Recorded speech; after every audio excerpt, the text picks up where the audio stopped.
Assalamualaikum warahmatullahi wabarakatuh. Selamat pagi, selamat siang, selamat sore, atau selamat malam.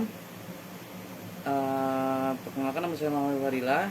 Di sini saya akan mengisi materi tentang proses masuknya agama Islam di Banten dan bentuk akulturasi budaya Banten dengan budaya Islam. Sebenarnya pada materi sebelumnya kita telah mengetahui juga bahwasannya ada beberapa teori tentang proses masuk ke Islam ke Indonesia. Nah, khususnya di Banten itu memiliki sejarah dan tradisinya sendiri-sendiri gitu. Nah, agama Islam masuk ke Banten itu melalui jalur perdagangan, tetapi Syarif Hidayatullah juga berperan dalam proses islamisasi di daerah Banten melalui kesultanan dan anaknya yaitu Maulana Hasanuddin. Agama Islam membawa banyak sekali pengaruh dan perubahan bagi masyarakat Banten di berbagai bidang. Nah, kedatangannya yang melalui berbagai saluran islamisasi membuat agama Islam dengan mudah diterima dan dianut oleh penguasa di daerah terpencil. Akibatnya, rakyat yang berada pada wilayah kekuasaannya mengikuti kepercayaan rajanya atau sultannya. Nah, era kesultanan pun perlahan mulai menggoreskan tinta sejarah di Tatar Banten. Penting untuk dikaji adalah mengenai perkembangan Kesultanan Banten sekitar abad ke-16 dan ke-17 yang menurut kabar dari seorang Prancis saat itu melihat Kesultanan Banten sebagai kota kosmopolitan yang dapat bersaing gitu dengan kota Paris. Nah, Sultan pertama Banten kita telah tahu dari pertemuan-pertemuan sebelumnya bahwa sultan pertamanya disebut bernama Maulana Hasanuddin. Nah, memerintah pada tahun 1527 sampai 1570. Nah, pada masa pemerintahan Maulana Hasanuddin, kekuasaan Kesultanan Banten diperluas hingga ke Lampung dan Sumatera Selatan. Pasca Maulana Hasanuddin, Kesultanan Banten menunjukkan signifikansi kemajuan sebagai sebuah kerajaan Islam di Nusantara. Selanjutnya ada Maulana Yusuf juga sebagai pengganti ayahnya memimpin pembangunan Kesultanan Banten di segala bidang. Nah, strategi pembangunan lebih dititik beratkan pada pengembangan infrastruktur kota pada masa Maulana Yusuf. Pemukiman penduduk, keamanan wilayah, perdagangan dan pertanian juga dibangun. Selanjutnya, Banten mencapai puncak kejayaannya pada masa pemerintahan Sultan Ageng Tirtayasa. Kejayaan tersebut berhasil diraih dalam berbagai bidang seperti politik, ekonomi, perdagangan, kebudayaan, dan maupun keagamaan. Nah, dalam bidang politik gitu misalnya, Banten selalu membangun hubungan persahabatan dengan daerah-daerah lainnya. Daerah-daerah sahabat Banten yang berada di wilayah Nusantara antara lain seperti Cirebon, Lampung, Goa, Ternate, dan Aceh. Selain itu, Kesultanan Banten juga menjalin hubungan persahabatan dengan negara lain yang jauh dari Nusantara. Salah satunya seperti dengan mengirim utusan diplomatik ke Inggris yang dipimpin oleh Tumenggung Naya Wipraya dan Jaya Sendana pada 10 November pada tahun 1681. Nah, selanjutnya kita akan memasuki inti pembelajaran yaitu bentuk akulturasi budaya Banten dan Islam. Nah, sebelum kita masuk ke materi, saya ingin nanya dulu kepada kawan-kawan yang hadir dalam dan melihat video ini. Apa aja sih yang kalian tahu bentuk akulturasi dari budaya Banten dan Islam? Apa yang mungkin dalam benak teman-teman atau kawan-kawan atau saudara-saudara sekalian mungkin adalah seperti syair atau hikayat. Nah, sebenarnya apa sih itu hikayat, babat, syair, dan lain sebagainya? Nah, pembahasan pertama itu budaya yang paling banyak ditemukan yaitu bentuknya hikayat dan babat. Nah, hikayat itu apa sih? Hikayat itu cerita sastra yang berisi tentang cerita tentang kehidupan manusia. Nah, pada dasarnya hikayat itu mengandung nilai untuk membangkitkan semangat hidup manusia.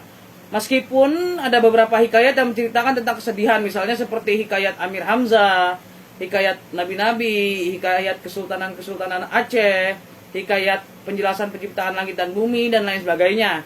Nah, hikayat adalah salah satu bentuk karya yang terutama dalam bahasa Melayu sebenarnya dan berisikan tentang kisah, cerita, dan dongeng.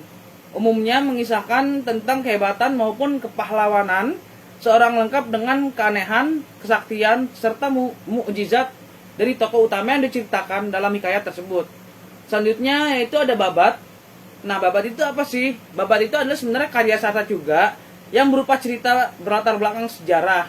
Nah, karya ini umumnya berupa cerita semata dari para uraian sejarah yang disertai dengan bukti-bukti dan fakta. Contohnya adalah babat Cirebon, babat Tanah Jawi, dan babat Banten.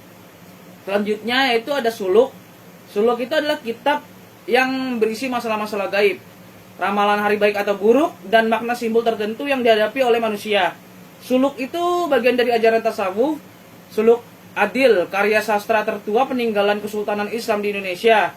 Contoh lainnya adalah Suluk Wijil, Suluk Malang Sungirang, dan Suluk Sukarsa. Dan yang terakhir yaitu ada syair. Nah, syair ini tuh sebenarnya ada puisi ya, puisi lama gitu, yang setiap baitnya itu terdiri atas 4 baris dan berakhir dengan bunyi yang sama. Jadi kata terakhirnya misalkan AA atau AB. Nah, contoh syair yang terkenal itu seperti Perahu dan syair Si Burung Pingkai karya Hamzah Fansuri. Nah, yang paling terkenal di Banten, akulturasi budayanya itu ada yang namanya debus dan rampak beduk. Coba saya ingin bertanya dahulu kepada teman-teman saudara-saudara sekalian, apa yang saudara-saudara sekalian tahu tentang debus dan rampak beduk? Silakan mengemukakan pendapatnya. Nah, apa sih itu debus sama rampak beduk itu? Nah, debus itu sebenarnya dalam bahasa Sunda berarti tembus. Juga dalam bahasa Arab berarti senjata tongkat besi dengan ujung runcing berbulu bundar. Nah, bagi sebagian masyarakat awam, kesenian debus memang terbilang sangat ekstrim. Pada masa sekarang, debus sebagai seni bela diri yang banyak dipertontonkan untuk acara kebudayaan ataupun acara adat. Nah, debus lebih dikenal sebagai kesenian asli masyarakat Banten yang berkembang sejak abad ke-18. Kesenian ini bermula sejak abad ke-16. Nah, pada masa pemerintahan Maulana Hasanuddin dari Banten, debus mulai dikenal masyarakat Banten sebagai salah satu cara penyebaran agama Islam. Namun ada juga yang menyebutkan bahwa debus berasal dari daerah Timur Tengah bernama Al-Madad yang diperkenalkan ke daerah Banten.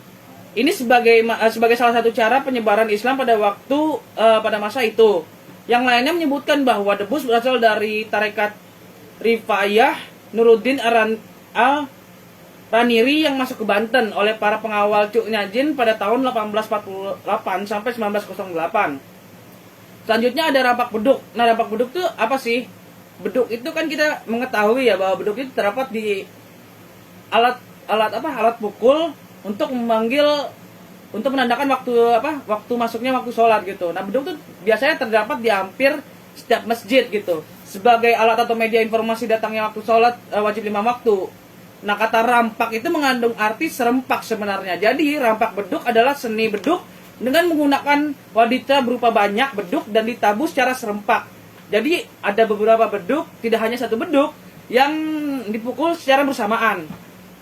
Sehingga menghasilkan irama yang khas dan tentunya enak didengar. Rampak beduk hanya terdapat di daerah Banten. Sebagai ciri khas seni budaya Banten, rampak beduk pertama kali dimaksudkan untuk menyambut bulan suci Ramadan dan Hari Raya Idul Fitri. Persis seperti seni ngebeduk atau ngadulak. Tetapi karena merupakan suatu kreasi seni yang genial dan mengundang perhatian penonton, maka seni rampak beduk ini berubah menjadi salah satu seni yang layak dijual. Sama seperti seni musik komersial lainnya. Ya, sampai sini dulu materi-materi yang telah saya sampaikan.